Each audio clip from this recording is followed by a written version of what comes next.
Khan Noonien Singh, commonly shortened to Khan, is a fictional villain in the Star Trek science fiction franchise.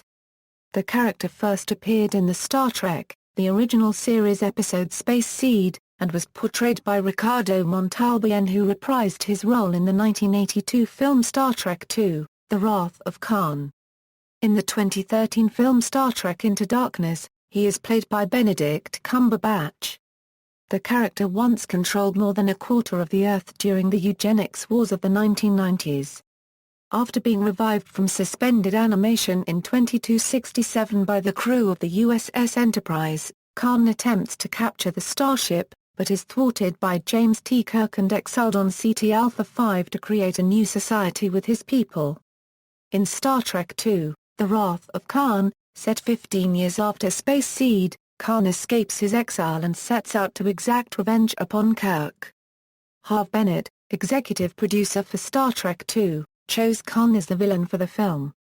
To reflect the time spent marooned on an inhospitable world, Khan was given a costume that looked as though it had been scavenged from different items and showed off Montalbán's physique. Montalbán's portrayal has been positively received by critics and fans. Khan was voted one of the 10 greatest film villains by the Online Film Critics Society. In Star Trek Into Darkness, set in the alternate continuity established in Star Trek, Khan is awakened almost a decade before the events of Space Seed. Khan is given the false identity John Harrison, and coerced by Admiral Marcus into building weapons for Starfleet in exchange for the lives of Khan's crew. He ultimately rebels and comes into conflict with the crew of the Enterprise. Appearances: Space Seed, Khan makes his introductory appearance in the episode Space Seed, first broadcast on February 16, 1967.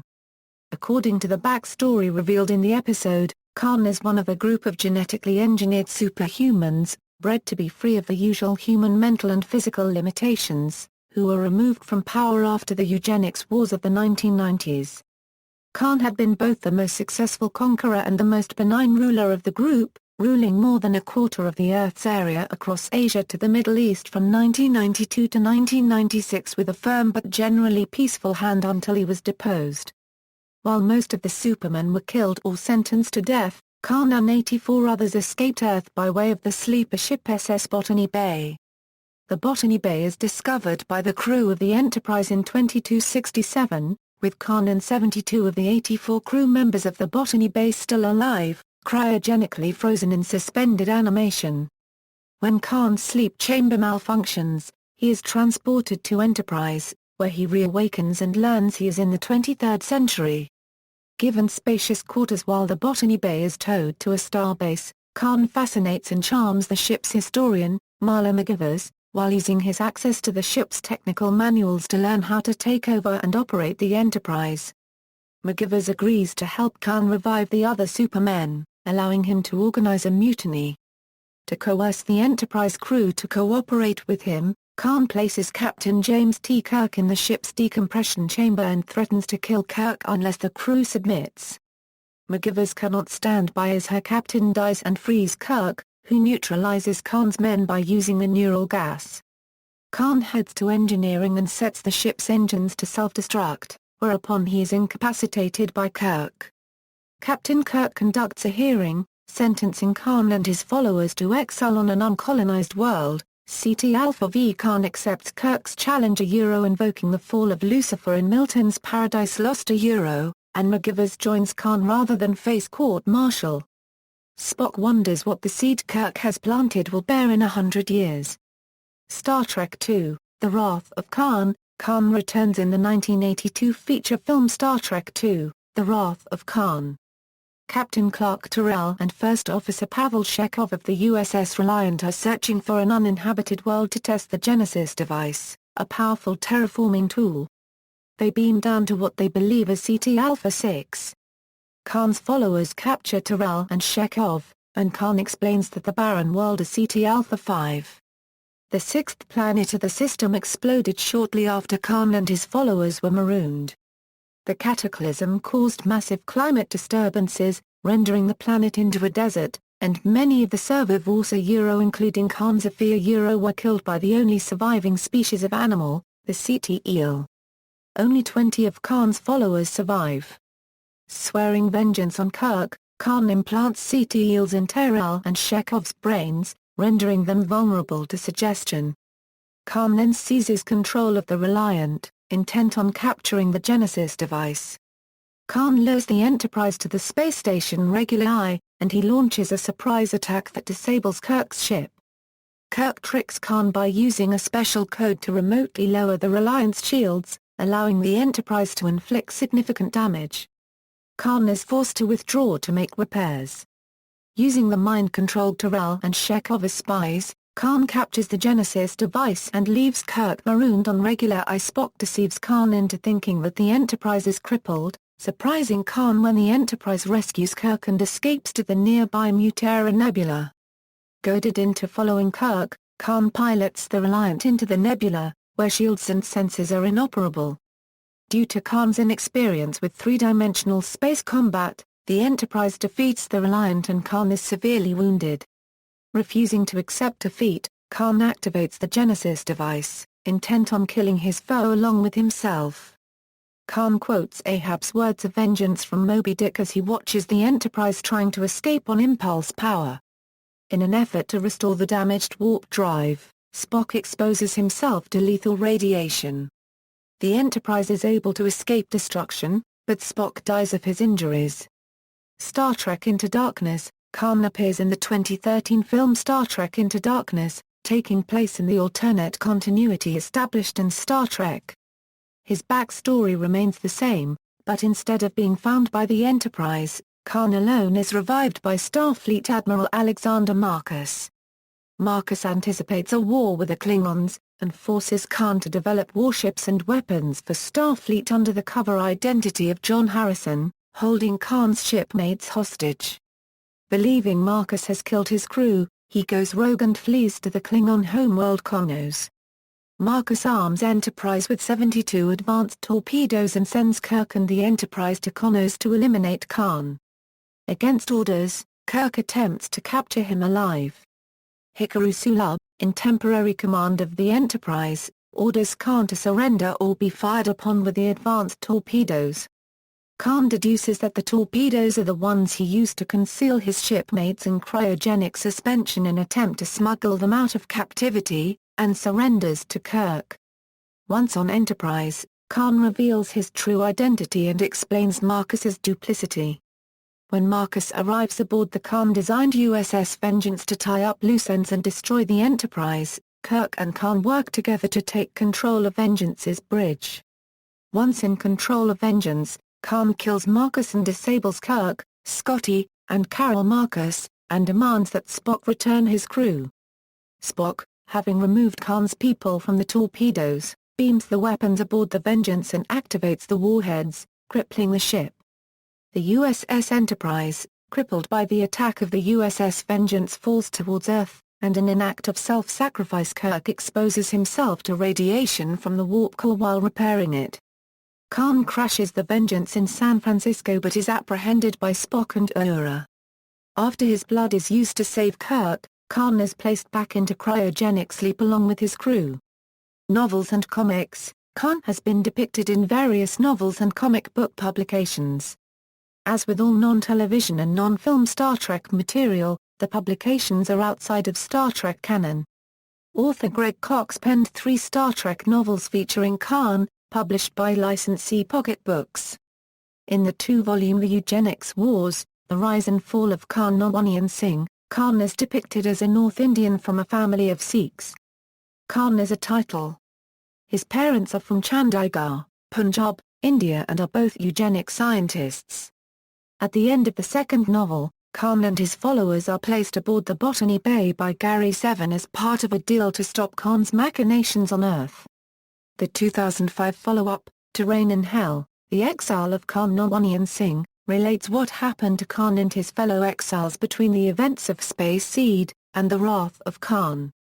A different version of Khan's exile on Ceti Alpha V is depicted in IDW Publishing's 2010 comic miniseries Khan, Ruling in Hell. From 2013 to 2014 IDW published a 5-part series of comic books telling the story of the Into Darkness incarnation of Khan. The first issue in the series acknowledges the discrepancy of Khan's physical appearance compared to that of the previous incarnation. In keeping with the Prime Timeline's backstory, Khan's beginnings, rise to power, and involvement in the Eugenics War are depicted. It is also revealed his birth name was Noonien Singh and that he adopted the title Khan out of admiration for Genghis Khan.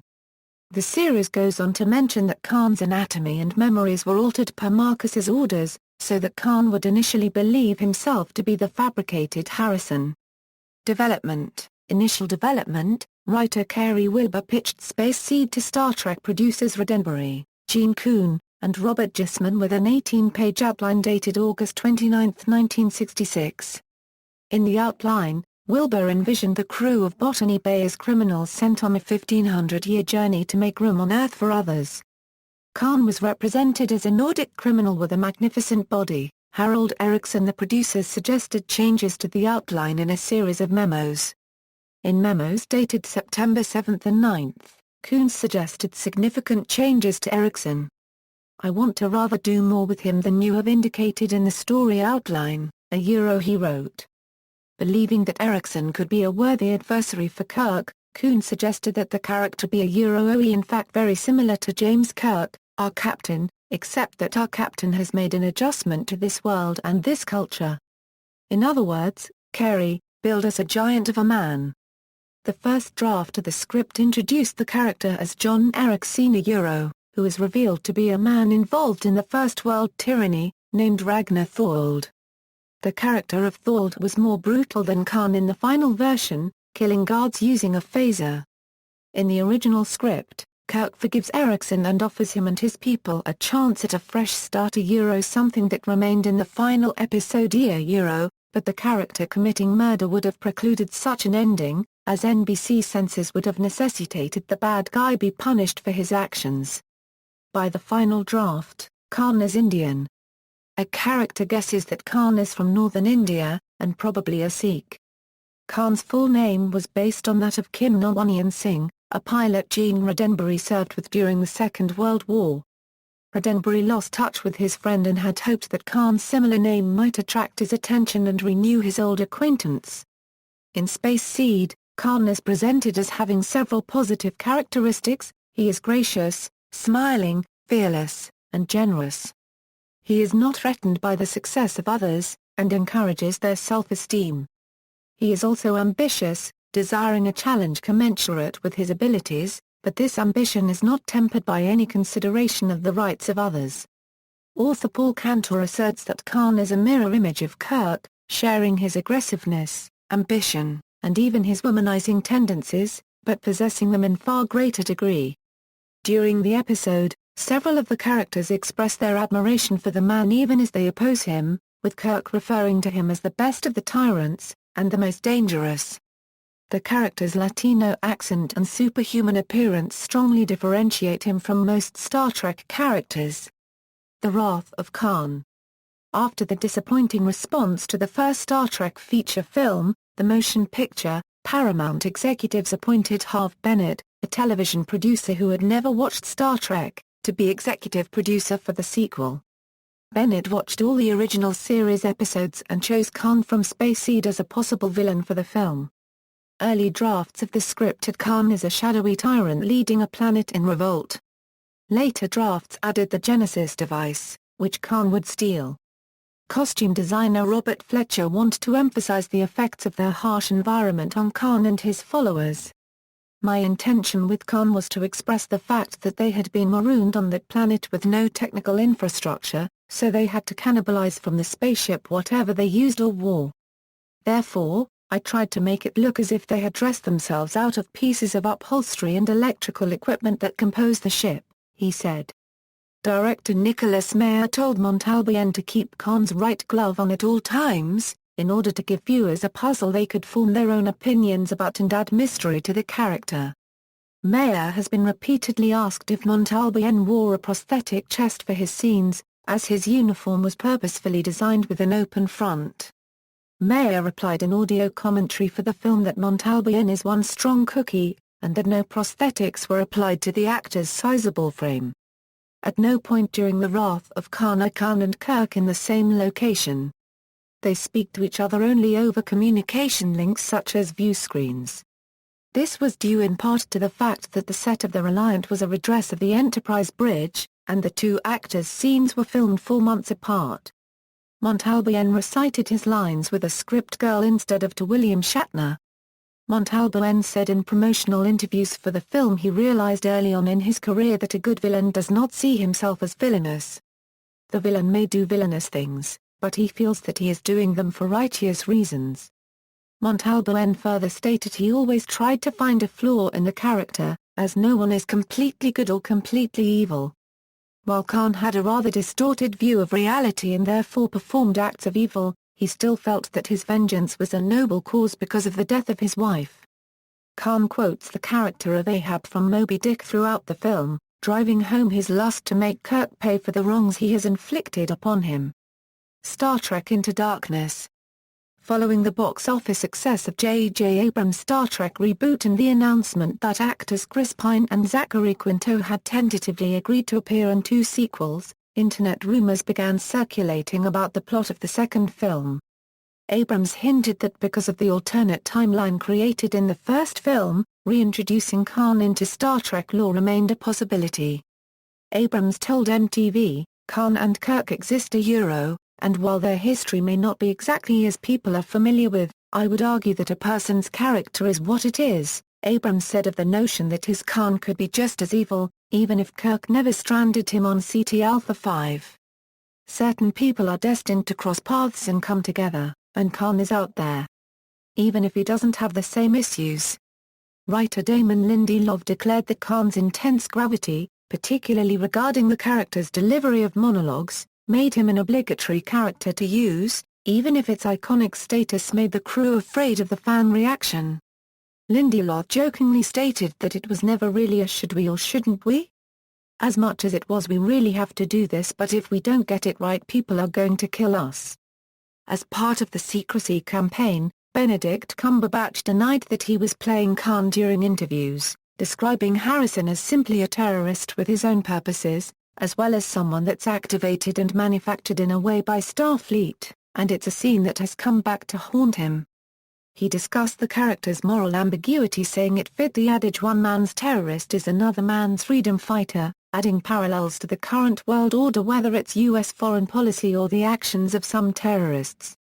Into Darkness writers Roberto Orsi and Alex Kurtzman added that they used the character of Khan not just for his popularity with the fandom OEITA unregistered trademark so easy to fall into the trap of doing something because you think people are going to love it. You must come up with what the movie can be on its own and then, if it turns out the villain maybe can be Khan, then you can do it. But you can't unregistered trademark start there but for fitting the sequel's theme of, how far will we go to exact vengeance and justice on an enemy that scares us? Analysis. Superficially, Khan has been compared to Friedrich Nietzsche's concept of the Übermensch. Khan is mentally and physically superior to any normal human. In the Star Trek Enterprise episode Borderland, Malik, the leader of a group of supermen created from the same genetic engineering project as Khan, quotes Nietzsche, telling Archer that mankind is something to be surpassed. Professor William J. Devlin and co-author Shai Biderman examined Khan's character compared to the Übermensch and found that Khan's blind pursuit of revenge is against Nietzsche's ideals of transcendence and self-creation of a meaningful life. Instead, the authors offer Spock's self-sacrifice in The Wrath of Khan as a better example of the Übermensch. Reception and legacy. Montalbán's performance as Khan was favorably received by critics. Discussing the Star Trek motion pictures, the Associated Press noted that Star Trek films were measured by how menacing their foe was, and that Khan was among the best in the series. A 2002 review of the Star Trek films ranked Khan as the greatest enemy seen in any of the films. Reviewers of The Wrath of Khan, such as Roger Ebert, rated Khan as one of the strongest aspects of the film. New Yorker critic Pauline Kael said Montalbán's performance was the only validation he has ever had of his power to command the big screen. Critic Christopher Knoll notes that it is nearly gospel now among Trekkies that Star Trek II, The Wrath of Khan is the undisputed best of the series, and will likely never meet its equal, and calls Khan the greatest role of Montalbán's career. Though he felt that the villain of Star Trek, the motion picture, was more cerebral and interesting, author James Yaxino notes that most fans and moviegoers preferred the archetypical good versus evil fight the struggle between Khan and Kirk represents. Villains in subsequent Star Trek films have been measured by the standard of Khan, with Paramount promising fans that the villain of Star Trek Generations would be equal to the genetic Superman. IGN ranked Khan as the best Star Trek villain, noting that he set the pattern for revenge-seeking villains in the series. In the decades since the film's release, even those with a passing interest in Trek know the name. Star Trek producer Rick Berman called the villain threatening and memorable. Khan is also recognized as a great villain outside of the Star Trek series. The Associated Press called the character one of sci-fi's great villains. In 2002, the Online Film Critics Society's 132 members voted Khan as the 10th greatest screen villain of all time, the only Star Trek character to appear in the listing. In 2006, Emmy Magazine voted Khan TV's most out-of-this-world character, beating out other science fiction characters such as the Doctor and Commander Adama. Editors wrote that Khan was so cool we would have bought a Chrysler Cordoba if he'd told us to, referring to an ad campaign Montalbán appeared in for Chrysler. The character also had a cultural impact outside of Star Trek fandom. A clip from The Wrath of Khan featuring Kirk screaming Khan was one pop culture appropriation that became a popular fad driving the success of the website YTMND. In 2004, the Star Trek franchise returned to Khan's backstory in a 3-episode story arc on Star Trek Enterprise. In Borderland, Cold Station 12, and The Augments, a 22nd century scientist is portrayed as having revived genetically engineered embryos from Khan's time and raised them as augments. Enterprise producer Manny Coto described these characters as mini Khan Noonien Singhs. Benedict Cumberbatch's performance in Star Trek Into Darkness drew praise from critics, with Peter Travers of Rolling Stone magazine calling it a tour de force to be reckoned with, and his character a villain for the ages. Joe Newmayer of New York's Daily News wrote that Cumberbatch delivered one of the best blockbuster villains in recent memory. Jonathan Romney of The Independent specifically noted Cumberbatch's voice, saying it was so sepulchrally resonant that it could have been synthesized from the combined timbres of Ian McKellen, Patrick Stewart and Alan Rickman holding an elocution contest down a well. The New York Times on the other hand praised his screen presence, saying he fuses Byronic charisma with an impatient, imperious intelligence that seems to raise the ambient IQ. Whenever unregistered trademark S on screen. Christian Blauvelt from website Hollywood.com criticized the casting of Khan in Star Trek Into Darkness as being whitewashed into oblivion. Star Trek Voyager actor Garrett Wang tweeting, "The casting of Cumberbatch was a mistake on the part of the producers. I'm not being critical of the actor or his talent, just the casting." Co-producer and co-screenwriter Roberto Orsi addressed the issue of the casting, saying, "Basically, as we went through the casting process and we began honing in on the themes of the movie, it became uncomfortable for me to support demonizing anyone of color, particularly anyone of Middle Eastern descent or anyone evoking that. One of the points of the movie is that we must be careful about the villain within US, not some other race." See also, references. Further reading, Kelly, Wynne. All Astir. Leviathan, A Journal of Melville Studies 8, 101 euro 106 doi, 10.1111 per Joule 1750-1849.2006.01138 Kelly discusses parallels between Khan and Captain Ahab. Greg, Cox. The Eugenics Wars Volume 2, The Rise and Fall of Khan Noonien Singh. Simon & Schuster. PA 23. ISBN 0743406443 A Development of Character by Greg Cox. Greg, Cox. Terrain in Hell, The Exile of Khan Noonien Singh. English, Pocket Books. PA 140. ISBN 0743457129 A spin-off book into the character and history of Khan. External links. Noonien Singh at the Internet Movie Database, Noonien Singh at Memory Alpha.